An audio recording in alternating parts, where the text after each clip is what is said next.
찾으셨으면 저랑 같이 교독해서 읽겠습니다.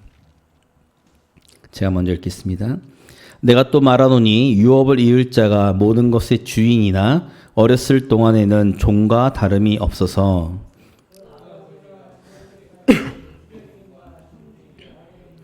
이와 같이 우리도 어렸을 때에 이 세상의 초등 학문 아래에 있어서 종노릇 하였더니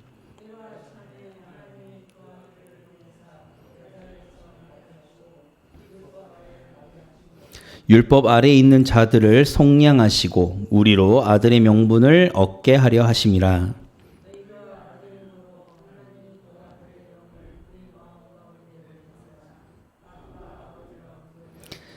함께 읽겠습니다. 그러므로 내가 이후로는 종이 아니요 아들이니 아들이면 하나님으로 말미암아 유업을 받을 자니라. 아멘. 네, 잘 지내셨죠? 네. 네. 계속 제가 그 수요 예배 설교를 갈라디아서로 하고 있습니다. 혹시 그 성경을 이렇게 쭉 읽으시면서 의문 나는 점 같은 거 없으신가요? 저는 어릴 때부터 성경을 이렇게 읽으면 되게 많은 부분에 있어서 굉장히 질문이 많았습니다.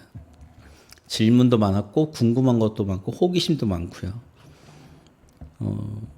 그런 호기심 때문인지 몰라도 어릴 때 막 이단들과 논쟁도 하고 이랬습니다. 되게 오랜 시간 동안에 논쟁도 하고 이랬고요.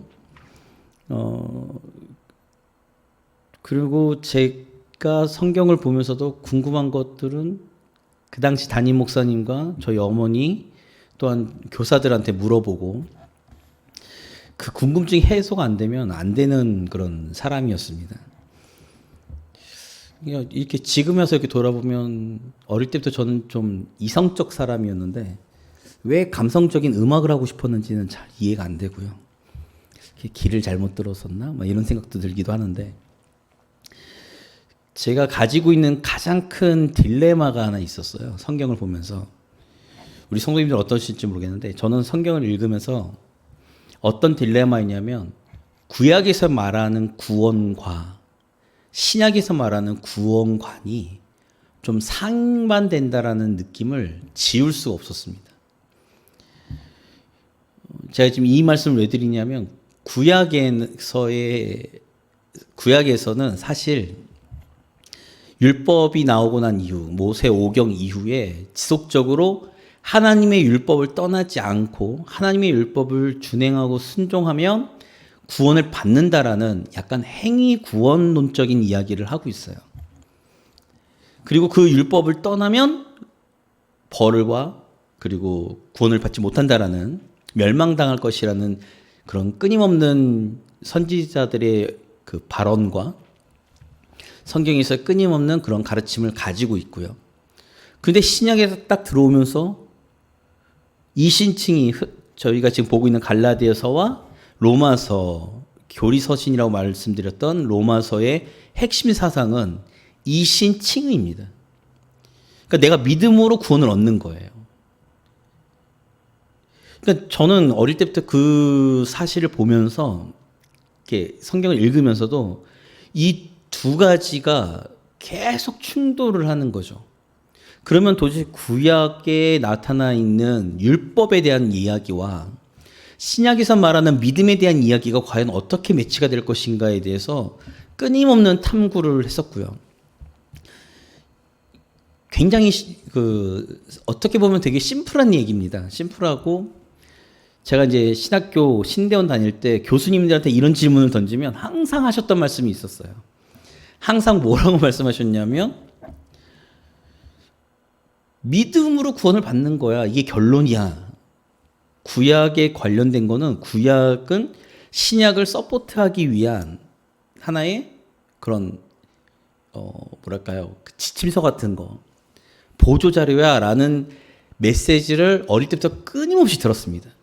관련된 서적을 읽어도 끊임없이 그런 이야기들이 나왔었고요. 구약학 교수님한테 물어보고 신약학 교수님한테 물어보면 두 양쪽에 있는 교수님들의 입장이 좀 틀리니까 얘기가 좀 다릅니다. 그런 이야기들 들으면서 제 나름대로는 계속 끊임없는 이 딜레마에 빠져 있었어요. 그래서 저는 솔직히 말씀드리면 그러니까 오랜 시간 이단들과의 논쟁을 하고 그렇게 이제 서로 이야기를 나누면서 제가 느꼈던 게 뭐냐면 이 제가 가지고 있는 딜레마가 대부분들의 성도들이 가지고 있는 딜레마일 것이고 그 딜레마를 이단들이 치고 들어온다는 거죠.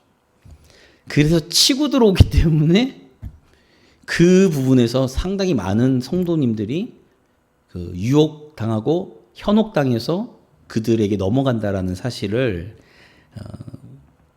저는 중학교 때 깨달았고요.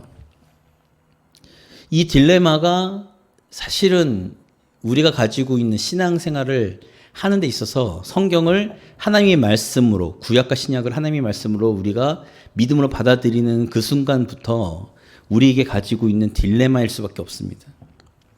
제가 왜 이렇게 좀 장황하게 제 이야기를 섞어서 얘기를 드리냐면 저랑 똑같은 딜레마를 갈라디아 교회가 가지고 있었고요. 그걸 넘어서서 유대인 그리스도인들이 가지고 있었습니다. 생각을 해보세요. 유대인들은 오랜 시간 핍박을 당했고 나라를 잃어버렸고 그리고 그들은 종살이를 했어요. 그럼에도 불구하고 그들은 끝까지 하나님의 말씀을 보존하고 지키고 율법을 지키려고 그들의 목숨을 걸었습니다. 그런데 갑자기 바울 사도부터 시작해서 예수님의 제자들이 하나님의 아들이신 예수님을 믿음으로 구원을 얻는다라는 메시지를 선포하기 시작하면서부터는 특별히 바울이 그렇죠. 바울이 그 메시지를 선포하고 나서부터는 유대인들을 비롯해서 그 그리스도인들, 그 갈라디아 교회 교인들처럼 믿음 생활을 하고 있는 사람들에게 있어서의 딜레마가 생기기 시작하는 거죠. 그러면 그동안에 우리가 보존하고 지켰던 하나님의 말씀했던 율법은 과연 어떤 의미를 담고 있느냐라는 질문부터 시작이 되는 겁니다. 그러면 엄밀하게 얘기하면 유대인들은 그건 뻘짓을 한 거죠. 아니 굳이 그러면 왜 하나님께서 그 출애굽을 하고 난 이후에 모세를 통해서 왜 굳이 율법을 이스라엘 백성들에게 던져줬고 그 율법을 준행하면 복을 받고 준행하지 않으면 멸망당할 것이라는 그런 예언과 그것을 실질적으로 역사 속에서 나타나신 하나님의 그 일들을 과연 어떻게 설명할 것이냐는 것이 우리가 가지고 있는 딜레마인 거죠. 그러니까 어떻게 생각하시는지는 모르겠습니다. 이런 부분이 있어서 대화를 해본 적이 없으니까요. 이 부분이 유대인 그리스도라고 이야기하는 선생들이 와서 이런 부분들을 가지고서 갈라디아 교인들에게 너희들 믿음으로 구원을 얻는 것 맞는데 그것뿐만 아니라 플러스 율법을 지켜야 돼. 왜? 오랜 시간 유대인들을 통해서 하나님께서는 율법을 지키게 하셨고 지키면 복을 받고 안 지키면 멸망당하는 것을 이스라엘이라는 나라를 통해서 역사적으로 보여주셨으니까 너희도 온전한 구원을 이루려면 하나님의 말씀을 율법을 준행해야 돼 라고 이야기할 때 이 딜레마가 갈라디아 교인들에게도 생긴다는 거죠. 그래서 그들이 그 유대인 그리스도인들 특별히 그 사도들이라고 말하는 지도자들의 이야기에 귀를 기울일 수밖에 없는 것입니다. 그러면 여기서 얘기하는 지난 시간에도 제가 말씀드렸지만 4주가 지났으니까 다 잊어버리셨을 거고 율법이 왜 필요한가라고 했을 때 바울은 이렇게 이야기하는 거예요. 이신증이 믿음으로 구원을 받는다라는 것을 가리켰던 이 바울이 율법에 대해서 어떻게 설명을 하는가 했을 때 믿음이 오기 전, 즉 예수 그리스도가 오기 전에 우리를 그 예수 그리스도로 인도하고 예수 그리스도를 가르치는 그 초등학문 가운데 우리가 매일 수밖에 없다라고 이야기를 하는 거죠. 그것이 첫 번째 율법의 목표입니다. 하나님께서 우리에게 율법을 주신 두 번째가 바로 이거예요. 두 번째가 이제 오늘 본문의 사장에 있는 말씀인데, 자, 같이 좀 읽어보겠습니다. 자, 1절과 2절 같이 읽겠습니다. 같이 읽습니다. 내가 또 말하노니 유업을 이을 자가 모든 것의 주인이나 어렸을 동안에는 종인과 다름이 없어서 그 아버지가 정한 때까지 후견인과 청지기 아래 있나니. 요 1절과 2절은요, 그 배경을 좀 아셔야 됩니다. 이 배경이 뭐냐면 로마 시대잖아요. 지금 바울이 살고 있고 갈라디아에서 쓰여진 이 시기에는 로마의 지배 아래에 있었기 때문에 로마의 특별히 로마 시민권을 가진 사람들 집안의 양육하는 방식을 좀 이해하셔야 됩니다. 지금 말씀드린 것처럼 주인이 있어요. 주인이 있고 그 종들이 있습니다. 청지기가 있고 종들이 있는데, 이 로마 시민인 이 주인의 아들이 태어났습니다. 아들이 태어났는데 로마는 좀 독특한 양육 방식을 갖고 있어서 어떻게 하냐면, 이 아들이 성인이 되기까지 누구에게 맡기냐면 그 종들 중이나 청지기들 중에 가장 유력한 사람을 이 주인이 선정을 해줍니다. 선생으로 해주고 난 다음에 그 아들을 그 사람 밑으로 놓는 거죠. 그래서 어떻게 되냐면 신분이 종이 됩니다. 지금 표현한 거죠. 종과 다름이 없는 거죠. 왜냐하면 청지기미 종 밑에서 교육을 받고 그의 양육을 받고 있는 사람이기 때문에 실질적으로는 종과 다름이 없다. 신분의 차이는 있지만 그 당시에는 겉으로 볼 때는 별 차이가 없는 거죠. 그래서 그런 영화들을 좀 많이 보시면, 중세시대라든지 이런 때 영화를 많이 보시면 어릴 때 막 같이 뛰어놀았던 동무가 있어요. 친구가 있었어요. 근데 어느 순간 커서 보니까 그동안은 친구인 줄 알고 되게 친하게 지냈는데 성인이 돼서 딱 보니까 나는 종이고 난 노예고, 같은 노예고 종인 줄 알았더니 난 노예고 쟤는 집 주인인 거예요. 그러면서 막 갈등이 생기고 뭐 이런 영화 같은 것도 중세시대 영화나 이런 로마 시대 배경에서 나오는 영화 중에 상당히 많이 나옵니다. 그러니까 지금 바울이 이 로마의 양육 방식에 대해서 설명을 하면서 이것을 지금 율법이 왜 우리에게 하나님께서 주셨는가에 대한 것들을 설명을 하려고 하는 거죠. 그래서 3절을 보겠습니다. 3절을 보시면, 자, 같이 읽겠습니다. 이와 같이 우리도 어렸을 때에 이 세상의 초등학문 아래에 있어서 종노릇 하였더니 라고 기록하고 있죠. 여기 3절에서 우리가 어렸을 때가 개개인의 유아 시절을 얘기하는 것이 아니라 이 전체 이스라엘 나라라는 전체 이 역사를 통틀어서 이야기하는 겁니다. 이 통틀어서 이야기할 때 하나님께서 율법을 주심으로, 여기서 초등학문인데 뭐 다양한 얘기들을 뭐 주석이나 이 각주에 썼는데 3장에 보면 율법을 초등교사라고 이야기를 했잖아요. 그렇기 때문에 율법의 내용들은 곧 초등학문으로 우리가 연결해서 이해할 수 있습니다. 그래서 3절에서의 초등학문 아래에 있다는 얘기는 우리가 율법 아래에 있다는 얘기예요. 그 율법 아래에서 아까 얘기한 것처럼 그 유력한 청지기라든지 유력한 종 아래에 있기 때문에 실질적으로 신분은 로마 시민권자나 그 당시 그 어른이 되고 성인이 되기까지는 그 사람 밑에 지배를 받고 양육을 받을 수밖에 없는 상황이라, 우리가 실질적으로 예수 그리스도가 이 땅에 오시기 전까지 우리가 믿음으로 구원을 받는다라는 그 예수 그리스도를 믿음으로 구원을 받는다라는 그 때가 임하기 전까지는 우리가 율법 아래 있을 수밖에 없다라는 것을 이야기하는 거죠. 그러면서 율법 아래에서 우리가 종노릇을 할 수밖에 없다. 그러면서 그 다음에 이야기 거죠. 4절의 말씀 같이 읽겠습니다. 4절입니다. 때가 참에 하나님이 그 아들을 보내사 여자에게서 나게 하시고 율법 아래에 나게 하신 것은 5절 율법 아래에 있는 자들을 속량하시고 우리로 아들의 명분을 얻게 하려 하심이라. 자, 때가 참에, 그러니까 하나님께서 그 시한을 정하셨는데 그 시한이 예수 그리스도가 이 땅에 태어나시는, 누구를 통해서요? 동정녀 마리아를 통해서 이 땅에 태어나시는 이 초림의 사건 때까지 하나님은 율법을 이스라엘 백성을 비롯해서 하나님을 믿는 사람들에게 그들을 가리키고 그들을 지도하게끔 만드는 초등교사로 세워놓으셨다는 거죠. 근데 이제 때가 됐습니다.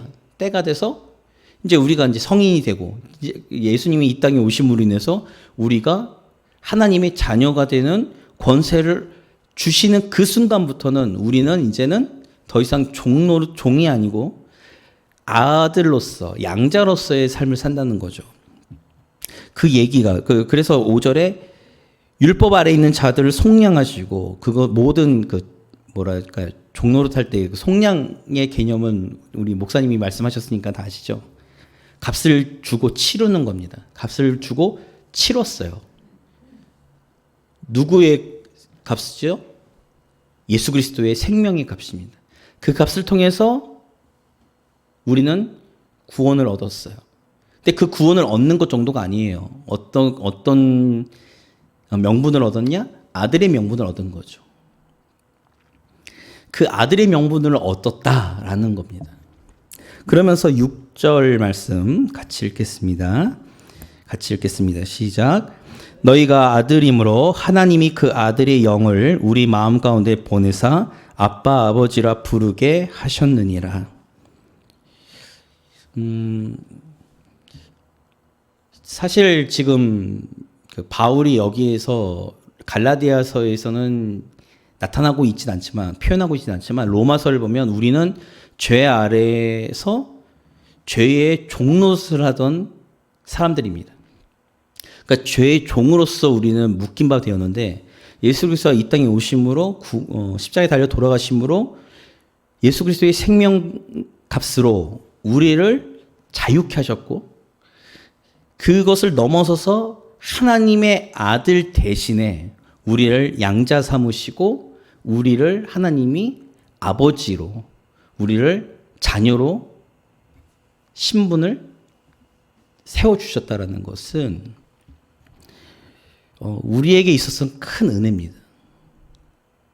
이것이 기독교가 말하는 은혜라는 거예요. 선물로 주는 거죠.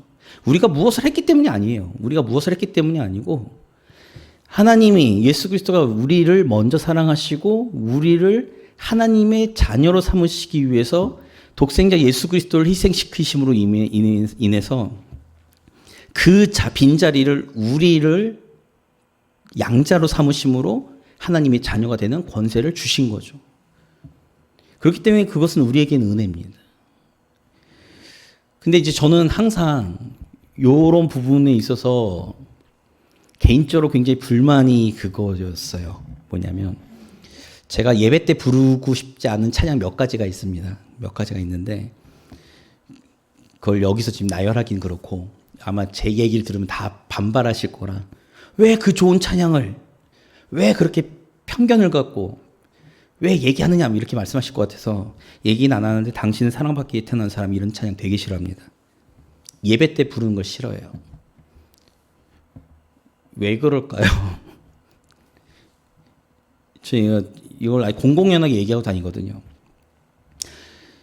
어떤 교제의 자리에서 그리고 예수 그리스도를 믿지 않는 사람들에게 향해서 축복성으로 부르는 건 저는 오케이. 그건 너무 좋습니다. 그런데 예배라는 것 자체는 하나님께로 나아가는 우리의 모습이기 때문에 우리가 사랑받기에 태어난 사람이라고 우리 스스로를 규정하는 그 순간부터 예수 그리스도의 십자가와 예수 그리스도의 그 고난과 예수 그리스도의 존재는 우리에게 큰 의미가 없어지는 거죠.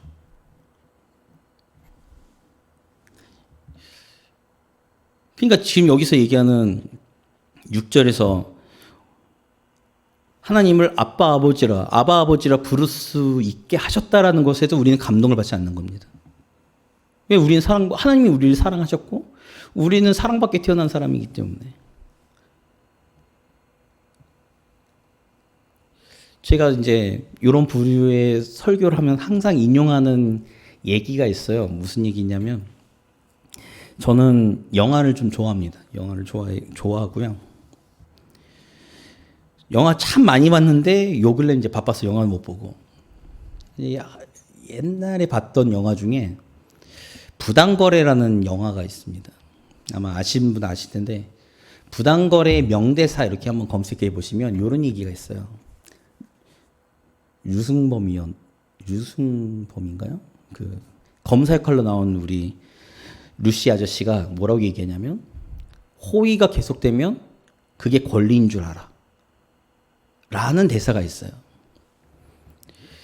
저는 지금 오늘날 우리 한국교회가 가지고 있는 가장 큰 문제점이 뭐냐라고 얘기하면 제 개인적으로는 우리가 하나님께서 우리에게 베풀으신 그 은혜를 우리의 권리로 착각하고 있다는 거죠. 우린 사랑받게 태어난 사람들이 아닙니다. 우리는 하나님의 그 진노 아래 태어난 사람들이고요. 우리의 죄를 지음으로 말미암아, 그러니까 우린 죄 가운데 자유로울 수 없는 사람들이기에 우리는 항상 하나님과 대척점이 있는 사람들입니다. 그 대척점에 있는 사람들인데 우리의 노력으로는 도저히 하나님의 그 기준, 하나님의 그 율법을 온전하게 행할 수 없기에 하나님이 우리를 그래도 사랑하셔서 하나님의 자녀 삼으시고자 아들을 희생하시고 믿음으로 구원을 얻는 구원의 길을, 손쉬운 길을 열어놓으셨는데 어느 순간 우리는 스스로들을 너무나도 그것이 당연한 우리의 권리라고 착각하고 있다는 거죠. 그래서 저는 항상 이런 부분에 있어서의 설교를 하면 저는 비판하는 단체들도 되게 많습니다.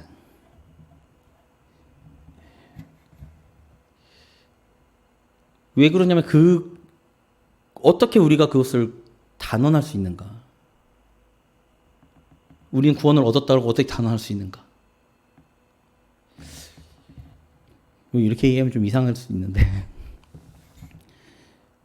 그렇기 때문에 그 단언할 수 없는 우리 안에 우리가 확신과 우리가 어떤 우리 스스로의 노력으로 그것을 쟁취할 수 없다는 사실을 깨닫고 인정하기 때문에 더더욱 우리에게 믿음으로 구원을 얻을 수 있는 하나님의 방식이 오는 방식이라는 거죠. 그렇기 때문에 우리는 그 믿음으로 구원을 받을 수밖에 없는 겁니다.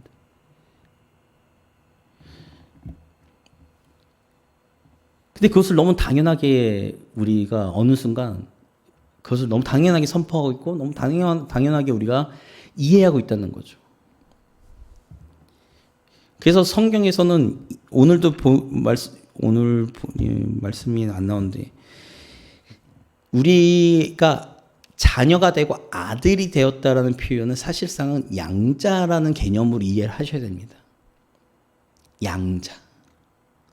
양자라는 이 개념으로 우리가 이해를 해야지 우리가 처음부터 하나님 안에서 하나님께 속해서 우리가 이 땅에 태어난 것이 아니라는 거예요. 단지 하나님의 예수 그리스도 안에 머물고 예수 그리스도 안에 거할 때 우리가 하나님의 자녀가 되고 양자가 된다는 거죠. 전 요한복음 15장을 통해서 구원론을 자꾸만 이제 설교를 자주 하고 이야기를 많이 합니다. 그 요한복음 15장에 나와 있는 비유는 포도나무 비유인데 포도나무 비유에서 모든 신학자와 모든 목회자님들이 뭐라고 표현하시냐면 그것은 젖붙이다라고 이야기를 하죠. 젖붙이가 뭔지는 아시죠? 전혀 다른 종의 식물을 가지를 줄기에 붙이면 이 줄기의 열매가 전혀 다른 가지를 통해서 나온다는 것이죠. 그래서 예수님께서는 끊임없이 우리에게 뭐라고 말씀하시냐면 너희는 내 안에 거해야 된다. 너희는 내 안에 붙어 있어야 된다. 너희는 나한테 있어야 된다라고 말씀하시는 거예요. 그래서 저는 이제 그렇게 표현하는 거죠. 예수님, 하나님이신 예수 그리스도의 그 포도나무 줄기에 죄에 가진 우리가 붙어 있어야 하나님께서 원하시는 성령의 열매를 맺을 수 있다. 우리가 예수 그리스도 안에 붙어 있지 않으면 결국에는 모아져서 불태워져 버린다. 이것이 예수님께서 우리에게 경고하신 말씀입니다. 근데 이 말씀이 신약에만 나오냐? 아니요. 구약에도 나와요. 끊임없이 하나님께서 뭐라고 말씀하시죠? 이사야를 통해서 나의 안에 거하라. 너희는 내 백성이니 너희는 내 안에 거하여라. 그 사실을 깨달았던 다윗을 비롯한 수많은 시편 기자들이 하나님 안에 거하는 것에 대한 찬양과 놀라운 시들을 썼죠. 그래서 오늘도 저는 모태신앙이기 때문에 너무나도 자연스럽게 하나님을 부를 때 아버지라고 부릅니다. 기도할 때도 하나님 아버지, 이게 너무 자연스러워요. 근데 어느 순간 제가 이 사실을 깨닫고 난 이후에 이 하나님 아버지라는 표현이 얼마나 나에게 은혜인지, 나에게 얼마나 큰 감사거리인지 이것을 알게 되었다는 거죠. 그게 너무 당연해지는 거예요. 우리의 신앙과 우리의 모습이. 그래서 저는 이제 지난번에도 몇 번 말씀드린 것 같은데, 저는 고 오카노 목사님의 로마서 강의를 전 즐겨 듣거든요. 들을 때 두 번째 설교 제목은 전 지금도 잊지 않습니다. 다른 설교 제목은 다 잊어버리는데 두 번째 설교 제목은 잊어버리지도 않아요. 두 번째 로마서 강의 두 번째 설교 제목은 로마 교회는 다시 복음을 들어야 했다라는 제목이었어요. 로마 교회는 오래된 교회였고 정말 믿음이 출중하다, 믿음이 뛰어나다라는 소문이 났던 교회였는데 바울은 그들에게 가서 다시 복음을 전해야겠다라고 로마서 1장에 쓰고 있다는 거죠. 그럼 왜 써야 되는가? 그래서 그 당시 오카노 목사님이 결론적으로 말씀드리면 로마 교회가 복음을 잃어버렸기 때문에. 갈라디아서를 왜 바울이 썼는가? 갈라디아 교회를 향해서. 갈라디아 교회가 복음을 떠나 율법으로 넘어가려고 하기 때문에. 그래서 쓰고 있는 거예요. 그들이 믿음이 없었는가? 아니요, 믿음이 있었습니다. 세상 사람들에게 지탄받고 있는가? 아니요, 세상 사람들에게 칭찬받던 교회였습니다. 그럼에도 불구하고 바울의 시선에서는 그들이 가지고 있는 믿음의 본질인 복음에서 떠나고 있는 거예요. 그렇기 때문에 그들을 향해서 복음 서신을 쓴 거고요. 그것을 오늘날 우리는 그것을 교리 서신이라는 이름으로 우리는 로마서와 갈라디아서를 읽고 있다는 것입니다. 반대로 이야기하면 항상 저는 갈라디아서 설교를 준비하면서 항상 오늘날 바울이 나를 보면서 우리 교회를 보면서 이 땅에 있는 교회를 보면서 뭐라고 할까? 그 생각도 해봅니다. 아마 갈라디아 교회에 쓴 이 갈라디아서를 다시 우리에게 펼쳐서 보여주지 않을까. 그런 생각을 갈라디아서 강의 설교를 준비할 때마다 제 마음 가운데 들어오고 있더라고요. 자, 죽을 수밖에 없는 죄인인 우리가 하나님의 그 놀라신 은혜로 하나님을 아버지라 부를 수 있는 것.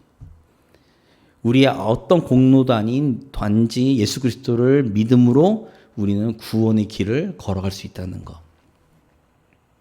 그렇게 우리가 매 순간순간 예배를 드리며 매 순간순간 우리가 신앙생활을 하는 것은 그 하나님의 우리에게 부어주신 은혜를 리마인드, 다시 되새기고 기억하고 그것에 대한 감사와 찬양을 우리가 잃어버리지 않기 위함이다.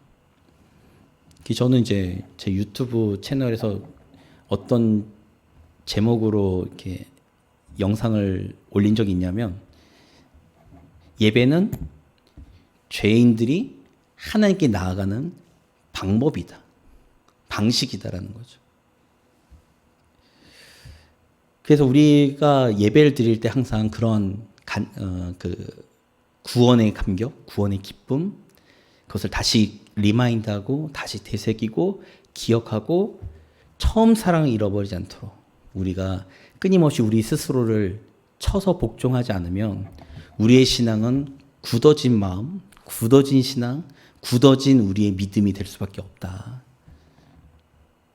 저는 저와 우리 오늘 예배드리신 모든 분들이 정말로 처음 사랑 잃어버리지 않고 날마다 하나님의 은혜에 감사하며 날마다 예수 그리스도를 향한 사랑에 더욱더 깊어지며 날마다 우리의 신앙과 우리의 모습 가운데 하나님의 영광의 빛을 보여줄 수 있는 교회와 성도가 되기를 간절히 기도하겠습니다. 그런 믿음으로 오늘도 이 말씀을 붙들고 살아가시기를 주님의 이름으로 간절히 기도합니다.